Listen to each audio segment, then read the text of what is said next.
Good evening, everybody. My name's Nicholas Kazonis. This is Rich Jennings. We are hosting a show here called Freakin Friday Singer, Songwriter Sessions, and this week we have the wonderful, incredible voice of an angel, Mr. Jack Cunningham. Hi, everybody. Insert clapping sounds here, everybody. Yeah.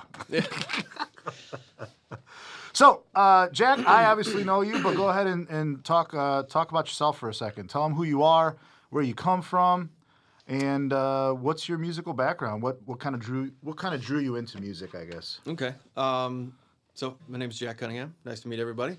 I've lived in the region since about 2009.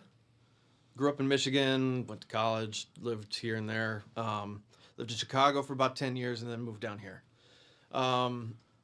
I got into music late. I've always loved music, like from an early age. I was obsessed with it, playing air guitar as a kid and all that kind of stuff. But I didn't get into playing music. I mean, I played in the high school band. I played trombone, but never really seriously. Never at a professional level. No, not even close. But it wasn't until college, and it was completely just by accident, just kind of like, a friend of mine we were all at a friend's house, and he was like, I'm going to start a band. Because we had a festival at my college in the springtime, and he wanted to play it. So he's like, I want to form a band. And one of my friends was like, well, you ought to get Jack to sing for you. And I was like, what are you talking about? Why would you say that? And they were like, well, I heard you last weekend singing along to the stereo at that party. I was like, what? They're like, yeah, you're pretty good. You should try it. And so my friend was like, you want to try it? And being 20 years old and fearless, you're like, yeah, I want to try that.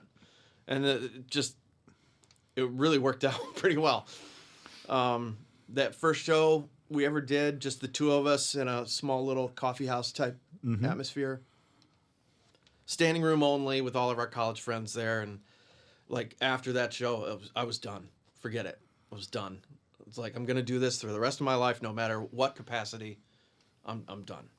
And at that point, I was like, well, I'm in this now. I better learn to play guitar. And that was the beginning of the end, folks. It was. It really was. I've been messed up ever since. There's something wrong with you ever since. Well, that's pretty cool. So, you obviously, as far as singing goes, that kind of is how you got started singing and stuff. But what was the premise of actually like writing your own tunes and like beginning to play guitar and that sort of thing? Like, where did that kind of derive from? Well, the guitar thing was like, well, I'm in a band. I can't just sing. I got to do something. So I bought a guitar and just bought a chord book and just started learning the chords out of the book, and then just paying attention to, like, I've never taken any lessons, but I feel like I have, just because I've always glommed onto every guitar player I've ever played with in a band has taught me like an immense amount. So I feel like I've had lessons even though I haven't. And yeah, I mean, the whole singing thing, luckily there's some genetics there. Like my mom has a gorgeous, singing voice. She was always singing solos in the church choir and for weddings and stuff like that. She was constantly hired to do that stuff growing up. So now, does she only do sacred music? Did she do secular as well, or no? No, she did she did church music, and then she did like musicals. Oh, okay. Like she was into theater and Very did cool. musicals and stuff Awesome. like that. But my mom's a huge rock and roll fan. Okay. Like Rolling Stones are the be all end all for my mom. Oh, okay. But she even likes she's like been my concert buddy for years. We've gone to see Iron Maiden and Peter Gabriel and whoever we can go see. She'll come with me. Very cool. So with you saying that, who your main inspirations growing up?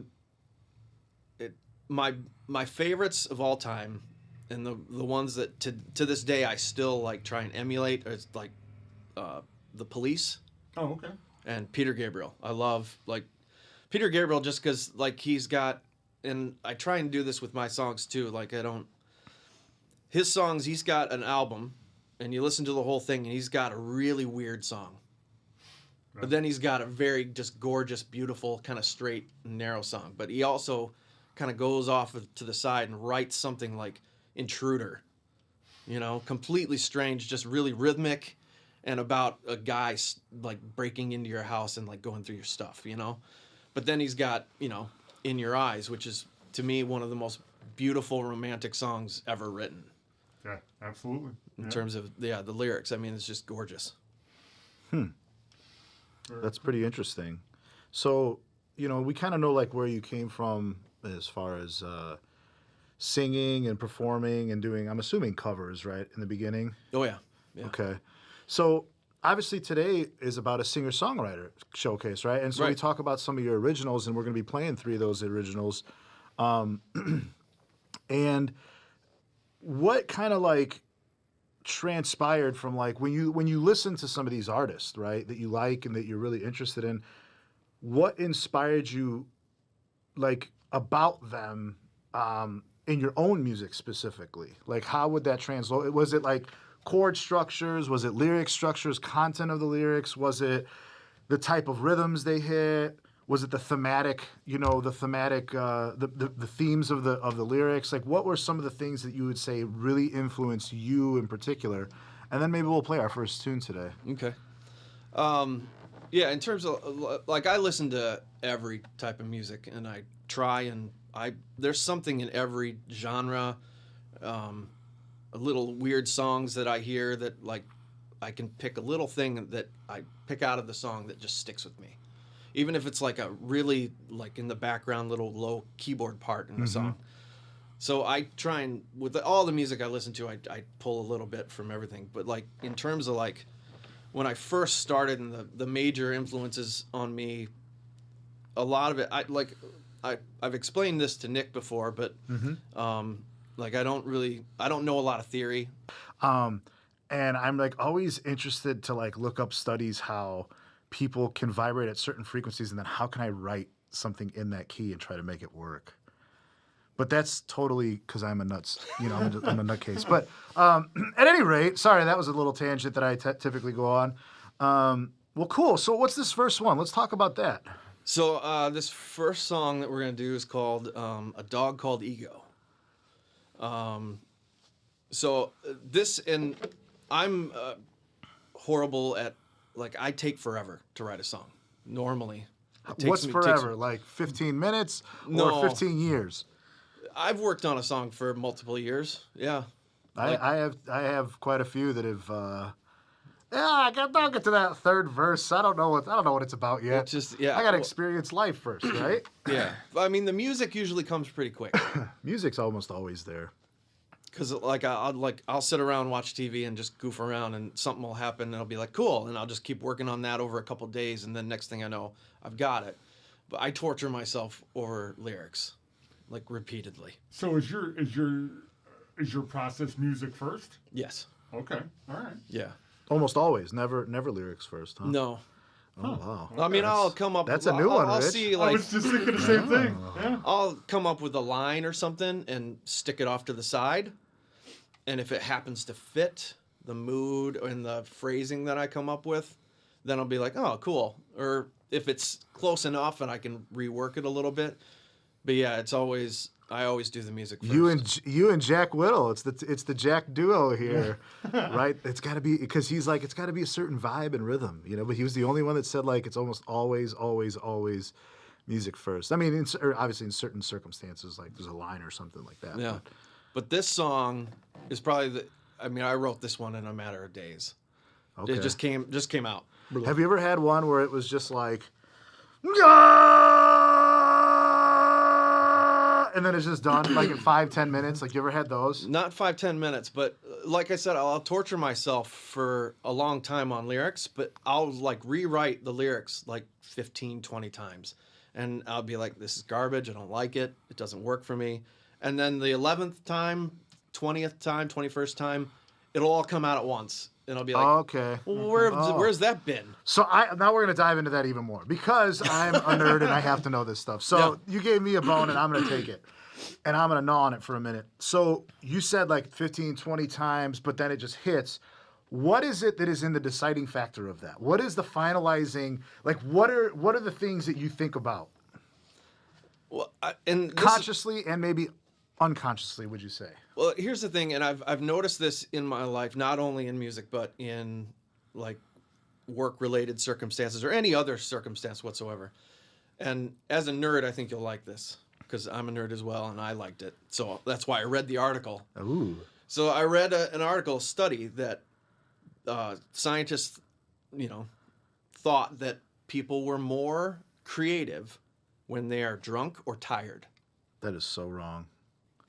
And for me, it kind of works. Not the whole drunk thing, but I think a lot of the times where you read about artists who get hung up on the creative process because they're not, using either alcohol or drugs or something. You hear that all the time. Like they get sober and I'm a maverick once again, Rich. Well, I was just about to. Yep, okay. Go ahead. They get sober and they can't do it because the alcohol or drugs or being tired. Being tired has the same effect on people. Your inhibitions are gone. That was going to be my question. The walls come down. There's no filters. All your filters are gone, and that's when the things just come to you because you're not stopping yourself. You're not putting up a wall to stop yourself from going. No, it just comes out, and then. So it's almost like a drop of the ego. Right. Good segue. Yeah, but so let's tell them about what product are you selling today? No, so all right, you got a question? You want to say something? He actually touched on it. So I was going to ask. Because you know me, I'm just going to keep biting at him. No, I was going to ask about the inhibitions, if that's what. Yeah. If dropping of it is what makes it happen. So 2 things on that. Yeah. I'm the exact opposite. Because I live tired, so like I can't really write at any time of the point. No, but I do write well at night. Yeah. Nighttime is almost always when I can't.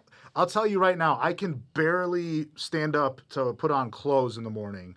Like there's the last thing I'm doing for at least 2-3 hours after I wake up is anything productive. I have to. It takes me a while to get going, but then once I'm up, I'm just. Like just going until, it's 4 a.m. I should probably go lay down. I came up with I did some marketing. That was my background for work. Okay. And I once was part of a class where we had to come up with marketing and advertising ideas. And the concept that I came up with that won me the award for first place in this class came up out of 3 students, everybody. Still first. Still counts. Just kidding, Jay. I came up with that idea literally walking from my bed to the bathroom, like groggy-eyed, and it just popped in my head.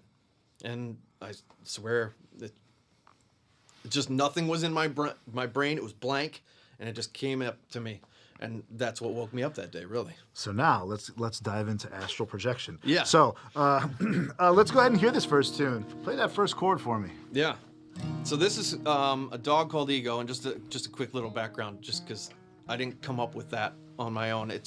I read a quote from Friedrich Nietzsche that is basically, to paraphrase, I don't know the exact quote anymore, but it's like, whenever I climb, I am followed by a dog called Ego.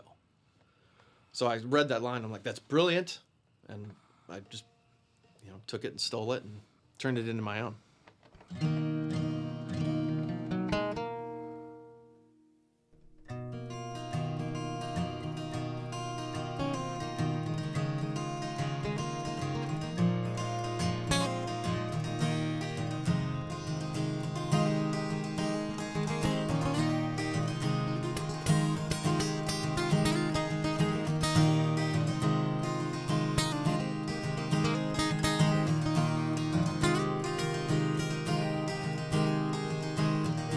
As you stand there in your gown, I am polishing my crown. He bites and pulls me to the ground. I apologize, I'm going to let you down.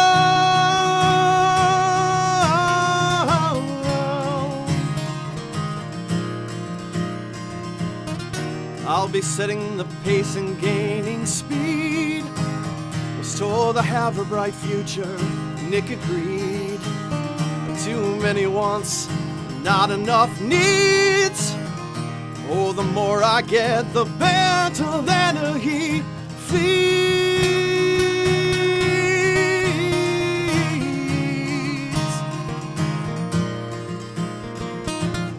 However high up I may go, my companion is a dog called ego.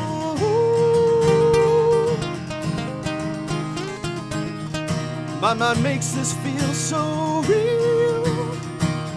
A dog called ego biting at my heel.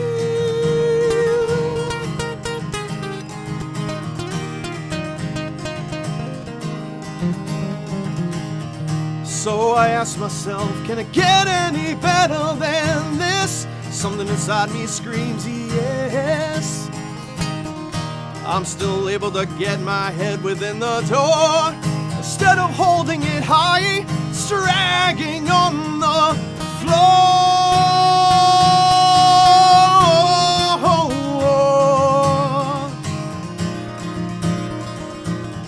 However high up I may go, my companion is a dog called ego.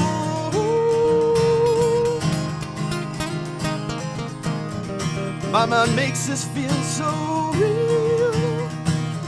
A dog called ego biting at my heel.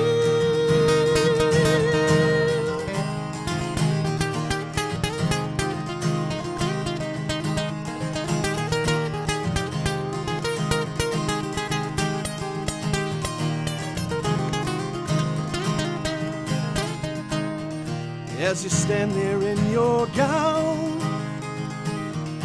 I am polishing my crown. He bites and pulls me to the ground. I apologize, I'm going to let you down.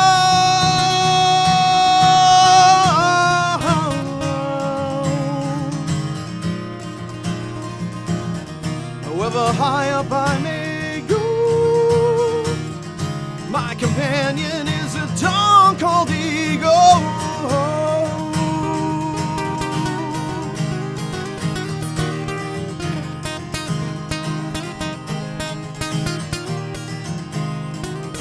Going to let you down. Going to let you down.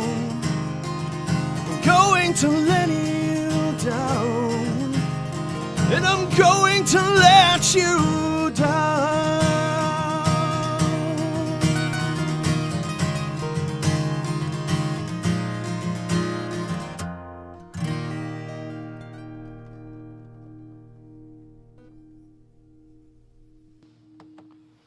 Well, that was a cool tune. Thank you. I like that one. Me now, too. are all your tunes like animal themed? You know, Dog of Ego, No. Cat the Hero. I do have another song called Entertaining Lions, Ah. but it's not really about lions.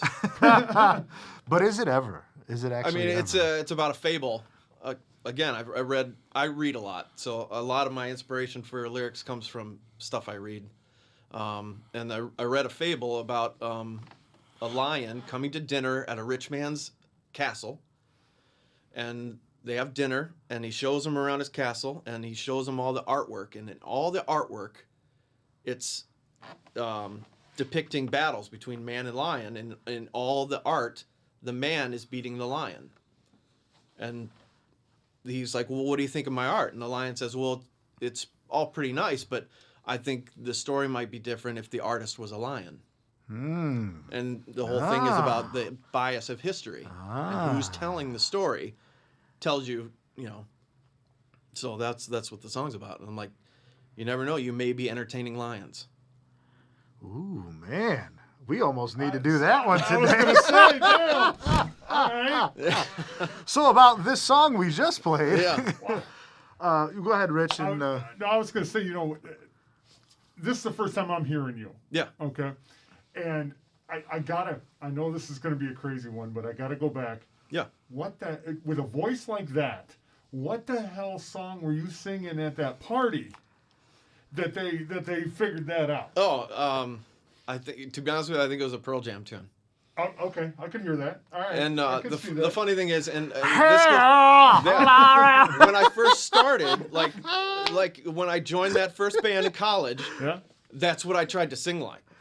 Like I was did you trying say- to lower my voice and sound like this, and it was ridiculous. Did you ever put like tissue in your mouth to like No. more muffle? The garble. No, but I did do that. I did try and emulate that sound for the longest time until, like, I have tapes of those days. And, Yeah. like, if you listen over the year and a half that we played together in that band, like, you can slowly start to hear me sing like in my real voice. It took probably a few gigs, and it did help that we did a lot of Police tunes, so I could hit that upper register, and Yeah. you can't really up it with Sting. Yeah. Well, I was going to ask because you said they were one of your influences. Yeah. Is that what led to the more clarity in your voice? Because you have a think very so. clear voice when you sing. I think so. That, and as my mom being a singer and also an English professor, she was Diction was everything. Yeah. Oh, yeah. yeah. Okay. Oh, she If probably you can't hates me. yeah. She hates me. I'm sorry, Mom. Yeah. It's all about you have to enunciate and. Yeah. Oh yeah, I'm the worst. I'm like, it sounds better with an ah vowel on Oreo. Let me just sing it. Aria! Yeah. So now, how long did it take you to find your sound? Because you said you started later, so Yeah. And what went into that? yeah. Like what was that like? Like I think it was just constantly doing it. I think, I mean, a lot of it, because I think of myself as a strong rhythm player, but when it comes to, like I said, I don't know a lot of theory. So like when I first started writing songs, they were all very simple. So I couldn't do anything like really crazy or super fast even. Mm-hmm. So a lot of the stuff that I started writing first was on the slower side, more ballady. And so it had to be, I was like, well, it's got to be something pretty. So that's, do my best to sing pretty. And to be honest with you, I mean, that's a lot of the stuff that I really gravitate to, even if it's aggressive, if it's got to have some sort of beauty to it. Even the most aggressive music can have, like, I like a lot of heavy metal music, but it's still got to have some sort of, like, something beautiful in there in order to really grab me. very interesting. So do you think that like how do I say this? Like for me, I'll talk about it from my perspective at first, and then I think you might understand my question a little bit better. But for me, I went into music not because I ever wanted to be a singer, not because I wanted to be a singer-songwriter by any means. For me, it was actually all about the music. It was like the music was like, I just knew I wanted to be a musician. I didn't know to what capacity. I didn't know if I wanted to be an educator. I didn't know if I wanted to be a recording engineer. I didn't know if I wanted to be a composer. I didn't know what I wanted to do, but I knew it was music. And then initially, like once I got to like be in high school, I was like, you know what? I want to be a music teacher.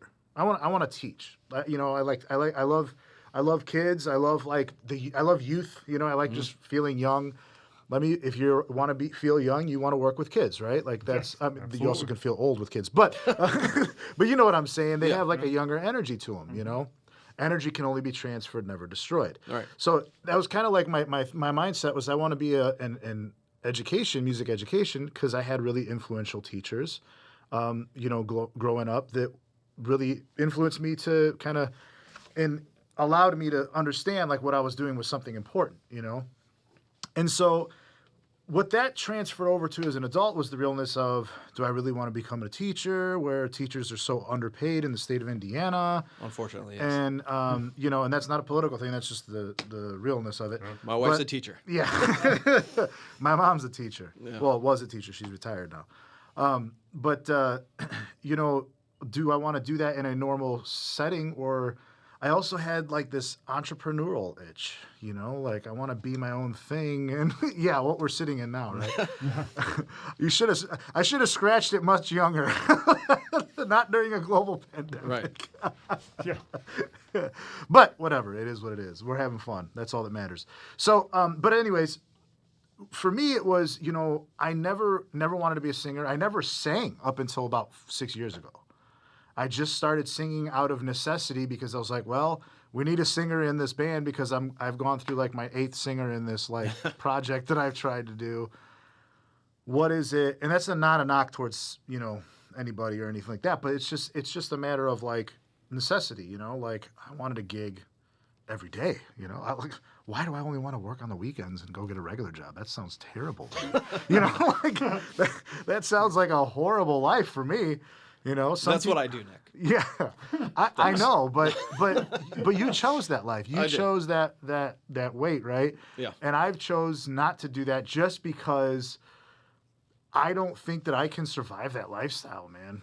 Right. I don't. Like, I'm way too creative, and I don't like feeling bogged down. Is this a therapy session? I don't like feeling like bogged down to like someone else's schedule. Like. Sure. I want to be able to know that I'm working towards something for myself. So back to my question, which I've completely forgot at this point, is basically what is it about songwriting? Like, do you feel like you have some kind of purpose? That's kind of like, for me, I realized through all this and going through all this, I knew it was music. I wanted to be an educator. Then I went to school for music theory and composition, and I realized I wanted to write, but I also wanted to do these other things too in my life. But it's all come down to my purpose, which is just helping people heal through music. Right. Having something, giving them some kind of beautiful love and energy that we can all partake in, right? So what is it behind this could have been summed up about 10 minutes ago. But what is it about music for you that makes you feel so compelled to continue to do it? Do you feel like there's a purpose in it, or is it more self-gratification, like I just feel so much better, therapeutic kind of thing? What is it for you? For me, it's mostly completely selfish. Okay. It's just because the dog called ego. Right. No, I mean, because I've got songs that I've recorded that maybe my wife has heard, but other than that, it's like I just get a kick out of it. Like when they're done and I can put it on and listen to it and be like, yeah, that works. I like it. It's like I engineered this. Yeah, it's like I made this. Like I'll share it with people if I don't tend to push it too hard. Yeah, I think honestly that I didn't even know that you wrote songs. The first time I met you, I think it was just like, oh, he's got a really good voice. You got to hear this guy. And I was like, all right, I'll show up and see what's going on. Yeah. And I think it was at I think you actually like came to one of my open mics. At Rascals. Yeah, that was where I first met you. And that was, man, that was 3 years ago. That was a while ago. Yeah. I mean, I was in an original band in Chicago, and that's all we did. Like, we'd go out and we'd play the hour-long set with 2 other bands and stuff, and I loved it. And I still love to play my original music, but around here, I just haven't found, other than going to an open mic and doing like 4 tunes or whatever, I just haven't found the venue necessarily. Because, I mean, everywhere, I play out all the time around here, but it's like... Ooh, now you got me going. I got some fire brewing. You got I was just thinking the same thing. You got 3 hours where you got to fill, and I mean, I have done an all-original show. But it was not 4 hours long. No, it was 2. Yeah. It was 2 hours long. To be clear to folks. Yeah, like for I don't know, a few months, BG Gators was having on a Monday night, like original music night or whatever. Yeah, I did a couple of those. Yeah, and so I did one, and I was beyond happy to do it because I miss playing my original songs. So I'll slip one in every now and again at a show. If people aren't really paying attention, I'll do it. Which is so it's so bad. I know, isn't it? It's like if no one's paying attention, I'll pour out my soul in front of everyone. But for the rest of the time, just listen to these Michael Jackson covers. You know, like. Yep, that's pretty much it. But yeah, if I would love the opportunity to do more, like even like an hour-long set somewhere. If anybody wants to sponsor original music, this is a great spot to reach out to Jack Cunningham. Yeah, or Nick Kazonis. Oh, that guy sucks. Or any of the other artists that you've got on here. Everybody's playing their own. I'm gonna stop babbling. Rich, you got something you wanted to add to this? Well, I was gonna ask. It's actually a little bit off that topic. Yeah. But when you write, is most of your stuff autobiographical, or is it more of the existential? Yeah, very well. I mean, I think there's a little obvious. Everybody always says this. There's a little bit of autobiography in everything I write.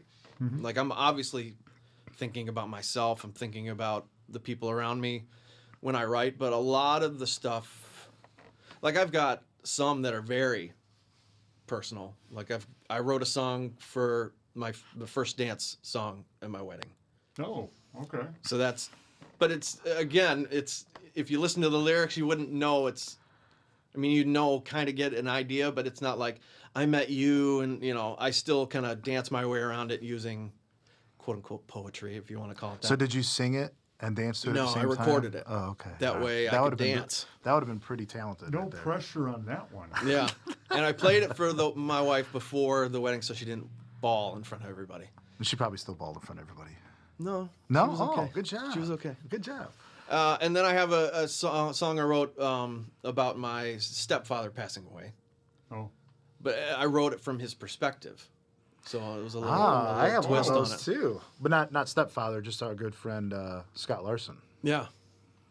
So, I mean, I got songs like that, but then I also have songs like Entertaining Lions, which is, about a fable and bias of history. And then I have some other songs that people assume are about, like, I've run into this a couple times. I've got a couple songs that people are like, oh, that's really pretty. Is that about Maria, my wife? And I'll be like, no. No, you got to listen a little closer because these aren't happy songs. Just because it sounds like this. Well, they're kind of slower ballady ones, but they mention love, but they're like if you listen to what I'm talking about, it's full of heartbreak. People struggle. I've noticed Yeah. hearing lyrics the first time through. Yeah. And absolutely. I think it's mostly because we get wrapped into rhythm first. You Yeah. know? Well, and again, going back to one of my favorites, The Police. Yeah. Everybody, when Every Breath You Take came out, people were playing it at their wedding. Which is funny because it's a song about a stalker. Exactly. I was literally going to... Exactly what I was going to say. Exactly. So I've run into that myself with that exact You're same like, thing. wait, what song do you want me to sing? Like, that's not a happy song. Same with the song Hallelujah by Leonard Cohen. People use that out of context every time. Oh, yeah. When I've covered it... That is a heartbreaking, not horrible song, but it's heartbreaking. It's about heartbreak and Yeah. Oh, yeah. I mean, it's not a happy tune. Yeah. Which is why I love it. I put it on my inspiration album, my cover inspiration album during quarantine when I was doing for every $5 sending it to the food pantry kind of thing. Which I did that twice last year for Christmas and the holiday album, Christmas holiday time album, and then for the inspirational one I did. But I did Hallelujah, but I did it like a kind of a little bit of more of a unique version than the traditional. Traditional. I basically rip off Jeff Buckley's version. Yeah. When I do it. Okay. Yeah, which is a little bit more uplifting, No. slightly. No. Because No? I also do his version where he sticks a little bit of the Smiths' I Know It's Over in there with the line, Mother, I can feel the soil falling over my head. So That brings feels it pretty- down that- even that- a little that- bit that feels, lower. That feels pretty Yeah. uplifting, Yeah. depending on your perspective. Yeah. I mean, I love it. And again, just my background, I love dark humor. I love dark music. I like dark movies. I mean, I think it kind of helps me through How did you feel about Batman Dark dark Knight, though? times. I love Dark Knight. Okay, I haven't Loved watched it yet. But It's dark. It was I liked important, it. yeah. Yeah, tough times, man. I mean, tough times.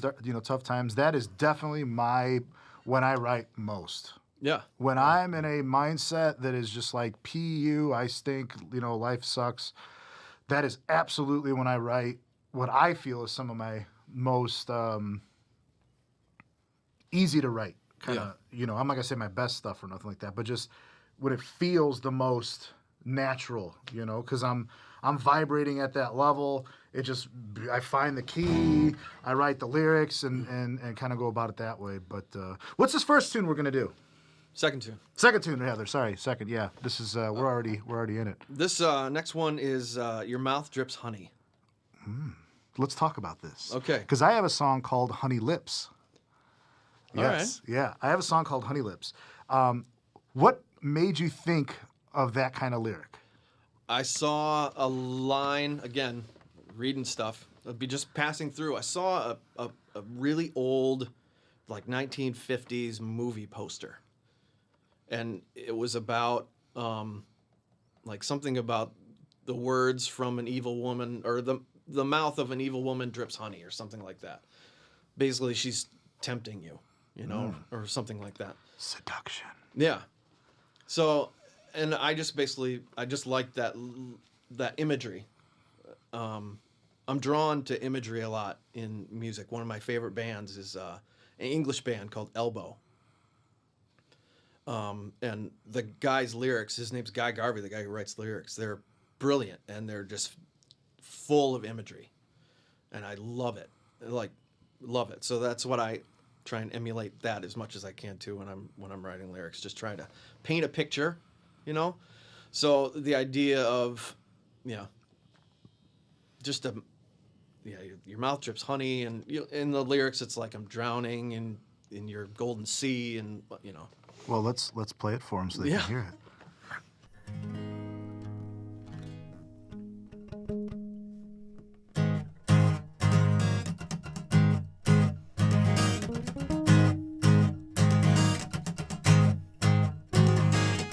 I have a tendency to drown. Clothes I wear pulling me down.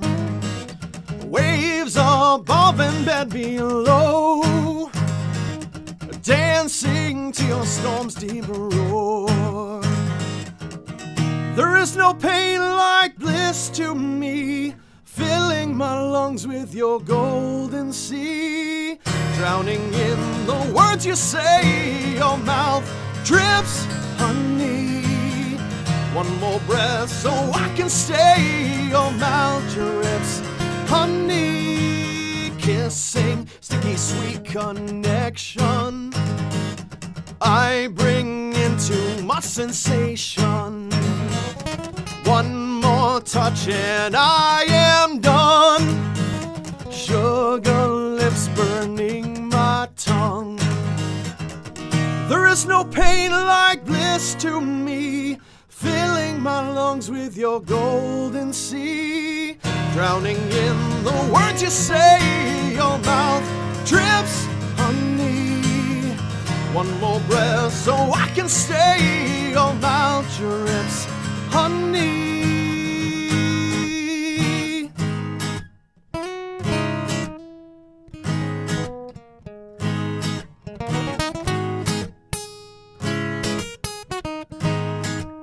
It seems to me that I have found a grand addiction in your sound.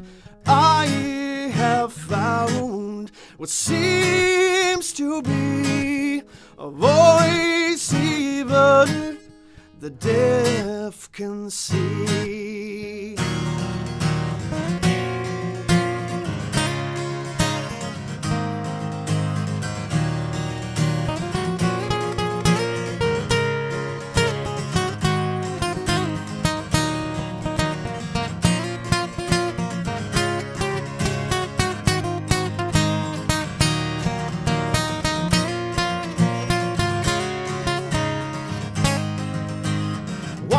I'm tracing your topography, jealous of its close proximity. My attention grows, waiting to see just where it goes. There is no pain like bliss to me, filling my lungs with your golden sea. Drowning in the words you say, your mouth drips honey. One more breath so I can stay, your mouth drips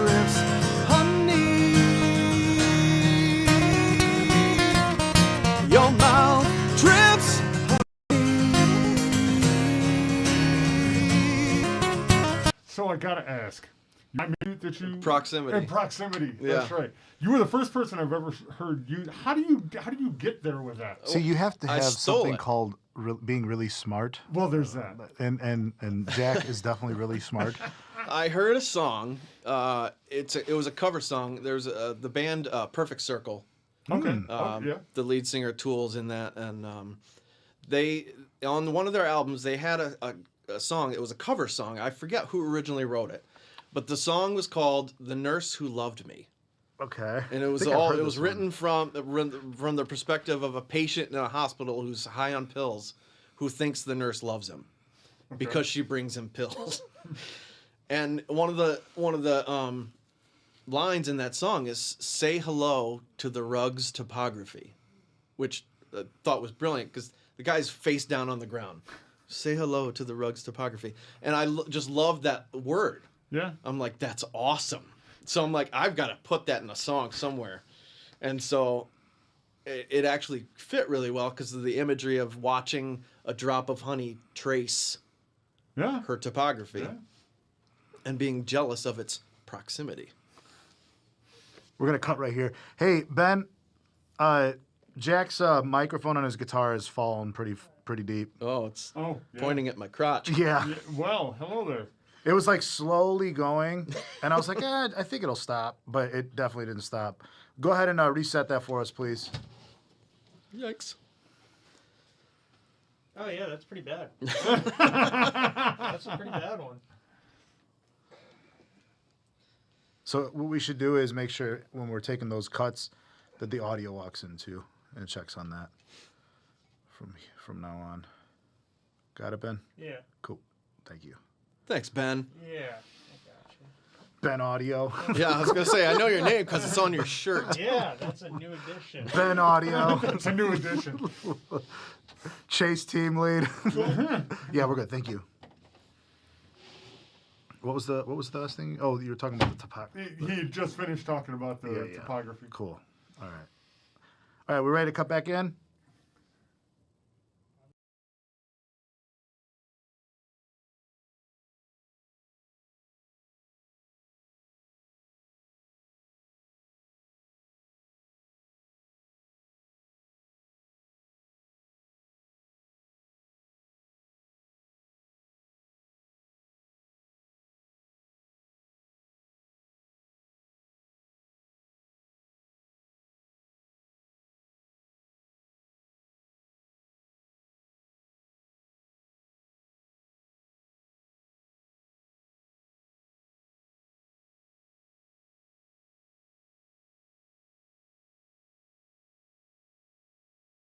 Lyrical content, like what is it like when you're thinking of imagery? Is there like a process you go through? Are you thinking like based off of that one phrase, that one word, and then you build around it? Or are you looking for like specifically things that are symbolic of other things? Like when you write, like, Try to, yeah. Okay. I mean, like for that instance, I knew I wanted to use that one specific word, so I found a spot for it, created a spot for it. The rest of it, like that song, like I probably had two full sheets of different lines that I wrote out for that song, and then whittled it down to the ones that work together and that I like the best.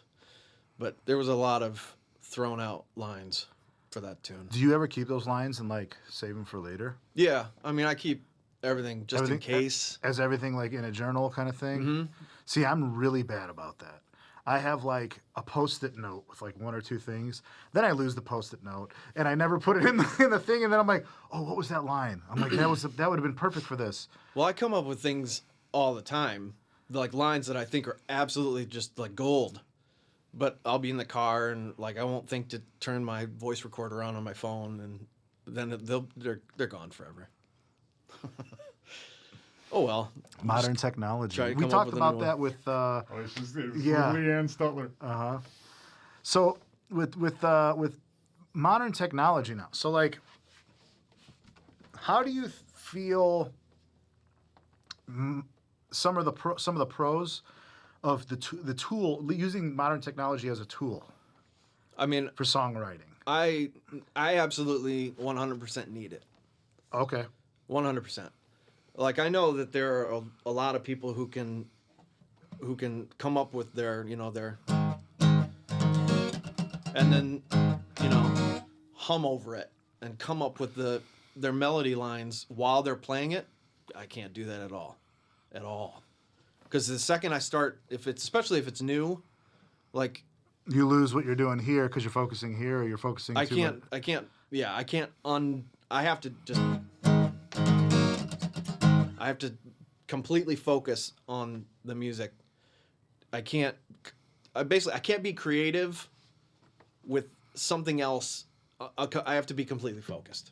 That's the better way to. So to my say question then is, like, what was it like writing in a band for you then? Because that had to be a Well, little distracting. If, at least the way that I'm understanding it. Maybe I'm not understanding it correctly. Yeah, no, for the band, same process. I mean, with the band, like, I would write a song on my own. We never jammed out a song. Oh, We never okay. did that. So you wrote it and you approached them and said, "Hey, And said, I "Here's have my this song." song and this is what we're playing in this band."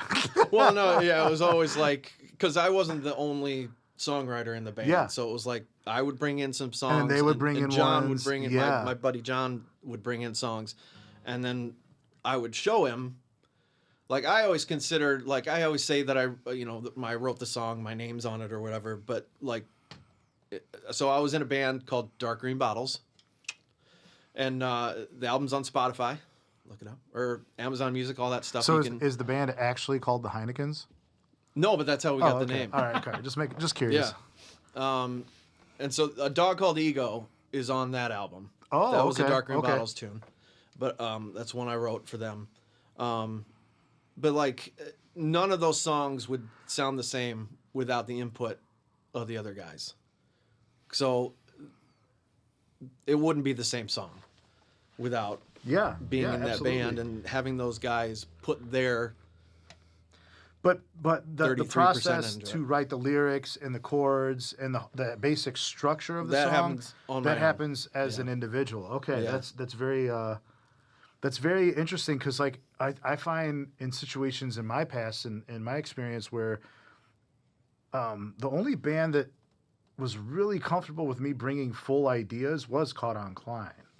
A lot of the past bands I've been in, all great people, of course, but if I came with, like, a full song idea, it was like, oh, we should add a bridge here or change the feel of this. And it was like they wanted to restructure chords because they didn't like the melody or something like that. So there was always a interjection of that Right. in a lot of the past bands I've played in, which I was very welcoming to because it just made me understand, like, where they were coming from. Yeah. So I could write better tunes so that I didn't have to go through that. Yeah. But it was just really interesting because, like, that's I would say a pretty rare form where, like, someone just has an idea and then the band's willing to just kind of, let's not do a matte finish. Let's add a gloss finish, or maybe not red here. Let's go purple, Yeah. sort of kind of thing. Because, I mean, I think it worked for us because each of us did it. Like, the bass player added in his own 2 cents. He never really wrote a full song by himself. But Meaning like the lyrics and the chords kind of Yeah. thing? Okay. But John would come in with full songs. I would come in with full songs. And then the three of us would basically not arrange them. But, if there's tweaks, someone would say, I think we should do this. And then it was kind of like, okay, sure. I mean, I've always been open to that when I'm in a group setting, because I don't think my ideas are by any means the best Superior or anything like that. Yeah. So, I mean, I am pretty stubborn a lot of times. I am not the alpha male in any situation in my life, except for a band situation. I tend to get a little alpha male. Okay. Really? I do. It's weird. You not touch these, okay? Yeah, I'm a completely chill individual, except in the band situation where it's I'm like, talking no. about sweet love songs. Yeah. Being a cover band with me and somebody's like, let's do this song. I'll be, nope, I'm not doing that one. Oh yeah, I'm pretty bad about that. Sorry, all my bandmates. Yeah. I'm really like, let's do this. I'm like, no, we're just gonna do the same old tunes that I like. Nothing new. Yeah. Nothing new. If I'm gonna sing it, I'm gonna. No, I'm gonna getting have better about veto. that. I'm like, okay, let me get uncomfortable. You know, let me get uncomfortable. Yeah, no, I'm trying. Oh yeah. Do we try, but do we succeed? Right. No, I don't know. I don't know either. So like, this next one. What's this next song we're gonna do? So this actually, what we've been talking about actually goes perfectly with this next song. So this I next, have that tendency. I know.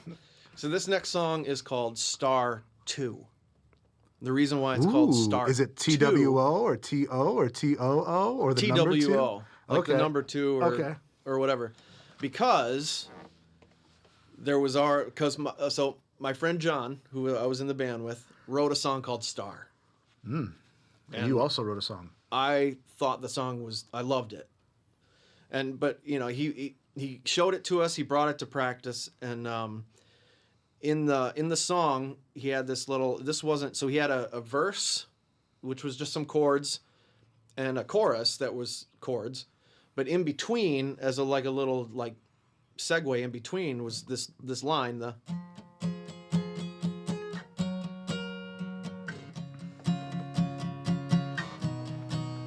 and then you go back into and I loved that little line. So I went home and I was just sitting in front of the TV and just playing that over and over again. It's really simple, but I loved it. And so I ended up just goofing with it and just changed it ever so slightly into basically the verse of Star 2.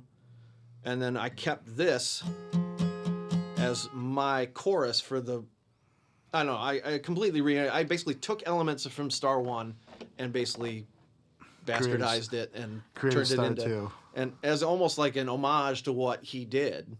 So it wasn't a warfare of the galaxies or anything. No, I wasn't trying to replace Yeah. his song. I wanted to complement it by using a lot of the same elements. Like the whole second half of Star 2, as you'll hear, the chords I'm playing were his chorus. And some of the melody of the line I sing at the end is from the chorus of his. And I played it for him immediately, and I'm like, listen, I wrote this song as a kind of an homage to your song because I liked it so much. Yeah. And called it Star 2. Was he like, it should have been Star 0.2? No. But yeah, I mean, you made a joke at the beginning of the show about astral projection. John would probably want to talk about astral projection. Oh man, we'd be all in it. And yeah, sacred geometry and all that stuff. So. All right. Well, Let's hear it. let's hear Star 2. Star 2.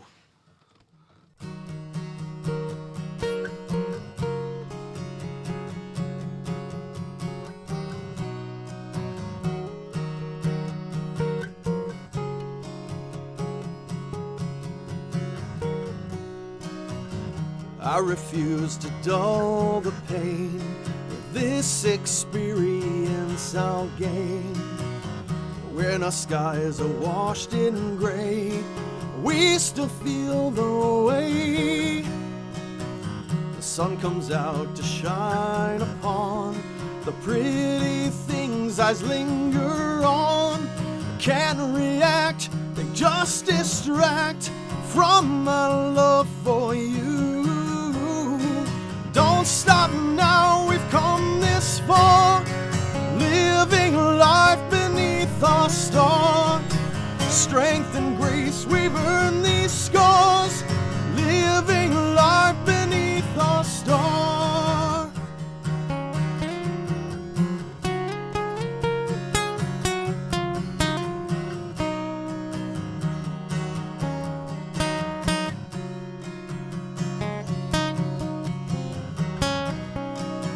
Followed my gaze to better days, then said alone, let's look this way. Do you agree? It's you and me, finding roads celestially. Don't stop now, we've come this far, living life beneath our star. Strength and grace, we've earned these scars, living life beneath our star. Don't stop now, we've come this far, living life beneath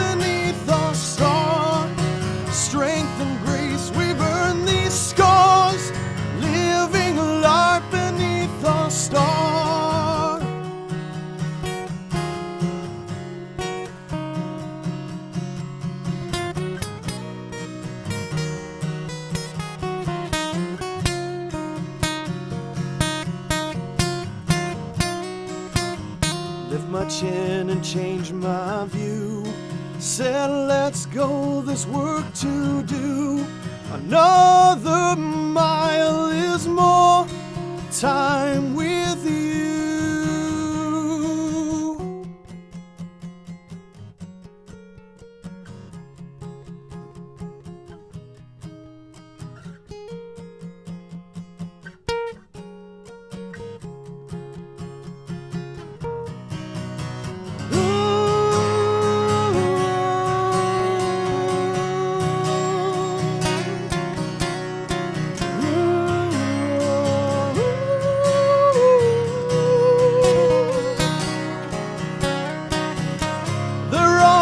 Statues built for us.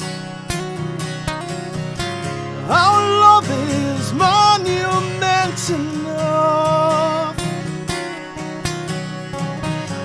There are no statues built for us.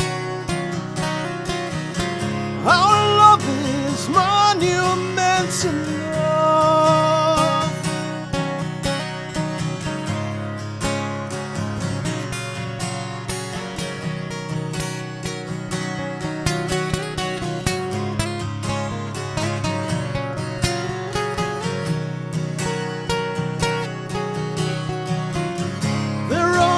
Statues built for us. Our love is monument enough. There are no statues built for us. Our love is monument enough.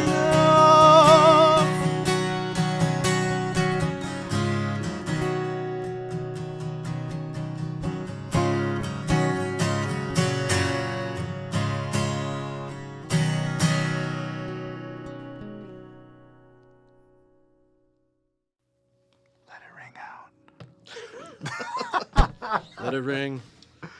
Such a beautiful tune, man. Yeah, it is. That's a debut. Is it really? It is. Really? Yeah. Oh, man. You heard it here on Region Buzz. Yeah, it's the 219. first time pretty much. Thank you, man. I appreciate that. Yeah. I didn't realize that was the first time you've ever Debut played it. here first on Never. Region Buzz 219. Yeah. Songwriter Sessions. Yeah. Songwriter Sessions. Freakin' Freakin' Friday. We got to make like some kind of theme song. Get all the songwriters together to make a 30-second theme song There you for go. the That'd be show killer. with no lyrics.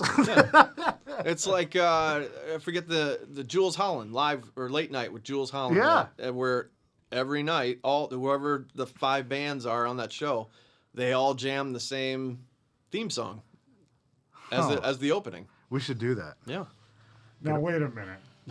Now, you just talked about, we talked right before this about differences in bands collaborating on songs. Uh-huh. You're going to put all these songwriters. Oh, it's never going to actually get done, Rich. No. I mean, that's pretty clear. In the It's same pretty room. clear that it's never going to get done. No, it's Nick's show, so Nick's got to write it. Well, Oh, I ain't writing it. That's the whole point. I bring everybody else on the show, so that I don't have to actually play my own songs. I would love to see that collaborative process, to have all the songwriters in the same room trying to go on one song. We should do an ultimate show where it's like, oh yeah, well I gotta, oh yeah, well I gotta, like The do one of Great those. Region write-off. Yeah, that would be something fun. Now that would be fun. So, you said that was a new one. Is there like a new project or something that you're kind of working on or trying to release? I've been demoing. I mean, I've got 14 songs I'm working on, but 7 of them are pretty much ready. They're in the demo process. Very cool. Now, do you like self-publish everything typically, or do you go through a label, or? No. Okay. Not. I mean, back in the day, then we would try, or I would try, or like when the Dark Green Bottles, like I put it out myself. I funded it, put it out, and we played it all over Chicago and Okay. all the clubs and everything. Sold it, and but especially with where I'm at right now, like the last thing I would ever want to do is deal with a label and be told what to do and where to play and how much money to give them and all that kind of stuff. So like, there's freedom to me in it, and it's just like, to me, it's just like, it's all about, like, again, being selfish and just keeping it to where it's keeping it at a level of joy that's worth doing for me. Because if it's not fun, I'm not going to do it. So, Because, as you said earlier, it's selfish, quote unquote. Yeah.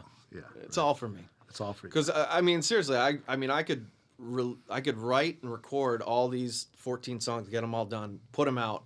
If 2 people bought them, I'd be like, cool. But they're there for me to listen to, so I'd be happy. I'm like, I like them, so. We've talked about it with a couple different artists before. Is how much your process is therapeutic? Oh, I mean, a lot of it. Like, No. I can have the worst day, and come home, and the first thing I think about doing, other than saying hi to my family, is going down to the basement and playing my guitar. I can play guitar for 15 minutes, and it's just the tension just releases just from goofing around. Do you ever find tension in being like a singer-songwriter and like a musician in general? Oh, where it's like constantly. causes more stress? Yeah, all the time. I have to fight I think it's that. important. I have to think fight it's that. important to note that though, because you know everybody always says the whole you know, it's I don't want to say cliche because people don't mean it in that way, but you know, if you do something you love, you'll never work a day Yeah. in your life. And No, sometimes it's. I mean, sometimes it's a job. Sometimes I it's mean, a it's job. and it's okay for it to be a job. Yeah. It's okay for it to be a job sometimes. Like, it's I- okay. I play enough. I didn't last year. I think I did 9 shows last year in 2020. Give it for 2020 Oh, for yeah. because of the Right. pandemic. Yeah. But the years before, like I've said, I want to claim this line, by the way. Mm-hmm. I've said I'm not Nick Kazonis busy, but I'm busy. Like in 2019, I think I did around 140 shows, which for is me, fantastic. That's- which for Which me is was fantastic for crazy. anybody. For anybody. I mean, I've got a full-time day job and a family, so 140 shows. My wife was like, "You ever gonna be home on the weekend?" No, probably not. But yeah, and so some of those shows, it's like, I gotta go play. But then when you I show gotta go. up, I gotta go play. yeah. I gotta go play. But when you show up, you feel better. The second you hit the first note, Absolutely. yeah. Second you start, it's like, okay. Yep. I always get into the zone. Like, people will think I have my eyes closed when I play. I lose all sense of what's around me, and it's just all of what's going on here and on the mic. Very cool. Would you say that there's any what's the word I'm looking for? Ambition to like make it into like a full-time thing? Or is No. it very much 100% just I want to write music for me to feel good and I just hope that people enjoy it? Yeah. Nowadays, when I was in my late 20s or whatever, yeah, I had. He's only 22, folks. Right.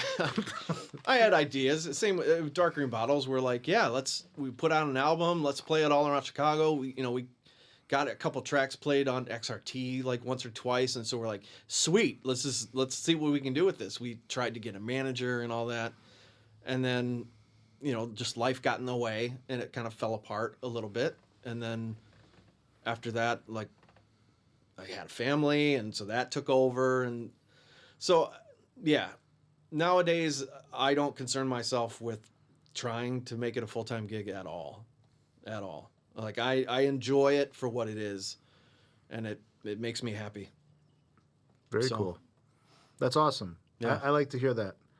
I like to hear that because as a full-time guy myself, that sometimes you're tired, like you said, and you're just like, well, I got to show up and work and gig today. But like I always enjoy doing it, and it's always very therapeutic for me, even if, like a bar owner comes, hey, can you maybe pep it up a little bit? It's like, yeah, but I want to play sad songs today, okay? Like like I just want to be sad today. Can I just be sad today? But no, and I acknowledge that. I've had a few like, man, we love what you do, but you're really bringing us down today, and I'm like, oh, I didn't even like think about that. Yeah, no, people let me can play tell. something in major keys. People you know? can tell. Like, on some of those gigs where you show up and you don't want to be there, they know. Yeah, Like, people are be like, "You okay? yeah, You don't sound like you tonight." It's like, yeah, I don't want to be here. yeah, and that doesn't happen all the time. No, not But at all. you know, we're human, man. Yeah. We're human, and I think but it that comes that's- through when you're playing. It comes through when you're playing. completely. Yeah, it definitely does. Did you have any final thoughts? No, I think we pretty much covered everything. I'm still thinking about the topography. Yeah.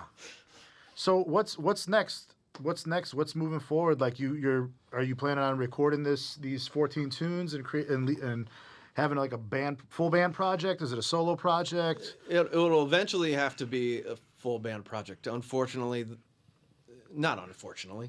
I think it's a good thing actually, but because like when I hear the songs in my head, there's all sorts of stuff going on in there and that I can't do by myself.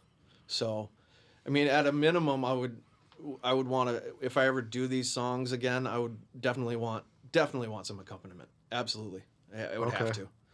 Well, in we're order talking to about fulfill the sound that I hear in my head. we're talking about doing these with full bands eventually. So Right. we'll definitely have you back on for do another acoustic one at some point down the road, as well as hopefully who will be in the Jack Cunningham band. Is there like specific guys? Or are you just like, yeah, this song deserves such and such and such and such or whatever? Yeah. No, because I mean, for the most part, like in the recording, I'm doing most of it myself. Okay. But I know I'll pull my boy Josh. Josh Hanshaw. I'll pull Yeah. Josh. Whether he likes it or not, he'll be involved. He's the man. Love you, Josh. I'm sure you're watching. No pressure. No, none at all. No pressure.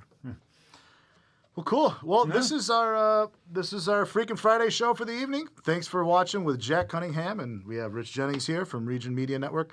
I am Nicholas Kazonis. Mask up. Stay safe. Love you. Take care.